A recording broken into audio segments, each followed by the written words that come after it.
కాపాడుకోవాలి. మన చెట్టు మహావృక్షం కేసీఆర్ గారు. కేసీఆర్ గారి నాయకత్వంలో వారి నీడను మనం ఉండాలి అంటే మనకు ఉన్నటువంటి చిన్న చిన్న పొరపాటుని పక్కన పెడదాం. మనందరం కలిసి ఐక్యంగా ముందుకెళ్దాం. మళ్ళీ టీఆర్ఎస్ పార్టీ స్థానిక సంస్థ ఎన్నికల్లో మళ్ళీ టీఆర్ఎస్ పార్టీ చరిత్రగా మనందరం కూడా కృషి చేద్దామని లేదు. పనిచేసినటువంటి వాళ్ళకు తప్పకుండా గుర్తింపు వస్తుంది. ఈ రోజు మళ్ళీ రిజర్వేషన్స్ అనుభవించి మీరందరూ మళ్ళీ రావాలని మనస్ఫూర్తిగా కోరుకుంటున్నా. అదేవిధంగా రానటువంటి వాళ్ళు మళ్ళీ కార్యక్రమాలు ఇంకేమైనా ఉంటే తప్పకుండా ఇద్దాం.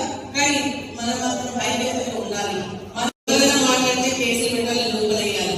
ఆపోజిషన్ అనేది లేకుండా చూసుకోవాలి. కేసీఆర్ అనే మాట ఎక్కడికి వినకూడదు అని విధంగా ఆ ధోరణితో ఈ రోజు కాంగ్రెస్ పార్టీ కొనసాగుతుంది తప్ప ఒక ముఖ్యమంత్రి గారు, ఒక మంత్రి గారు మనకు ఉన్నటువంటి సబ్జెక్ట్స్ ఏంటి, మనకు ఉన్నటువంటి పోర్ట్ఫోలియో ఏంటి, దాన్ని ఏ విధంగా బాగా చేయాలా, దాని సంక్షేమాన్ని ఏ విధంగా ప్రజలకు అందించాలనేటువంటి లక్ష్యం ఏ ఒక్కరిలో కూడా లేదు అనేది మన గ్రామ సభలు స్పష్టంగా అర్థమైంది.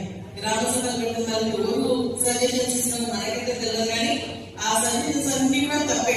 అడ్వైస్ చేయడానికి తప్పిస్తున్నా. అందుకే ప్రజల్లో వాళ్ళు చుట్టన వాళ్ళ కొనసాగుతారు. ఇప్పుడు కూడా మళ్ళీ గ్రామ సభ పెట్టి తిట్లు పాపం అధికారులు పాపం వాళ్ళు కలిగిపోతున్నారు. పైన వాళ్ళు చెప్తారు, కింద మన వాళ్ళని తీస్తున్నాం. ఇద్దరు మధ్యలో అధికారులు కలిగిపోతున్నా.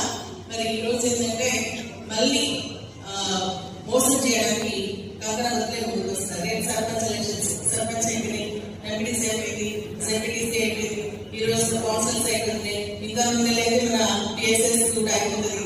సో వీళ్ళన్నీ దృష్టిలో పెట్టుకొని మళ్ళీ అధికారంలోకి రావాలంటే మళ్ళీ అరిచేతితో సర్వం చూపించాలి.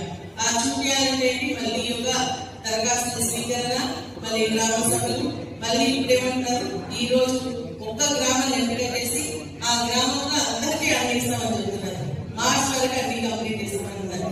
మళ్ళీ ఎలక్షన్ అనేది ఇస్తారు. ఎలక్షన్ నోటిఫికేషన్ ఎలక్షన్ పెట్టి ఎలక్షన్ ఏమైనా దాటేసేటువంటి కార్యక్రమం చేస్తారనేది మనం ప్రజలను బాగా తీసుకెళ్లాల్సినటువంటి అవసరం ఉంది అని చెప్పేసి కూడా నేను భావిస్తాను. ఈరోజు కాంగ్రెస్ పార్టీ ఏం చేస్తున్నారు అందరికీ తెలిసిందే.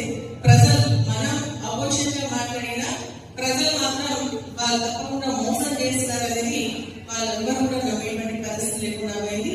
అందుకనే ఇంకా కూడా ప్రజల మధ్య ఉండాల్సినటువంటి అవసరం ఉంది.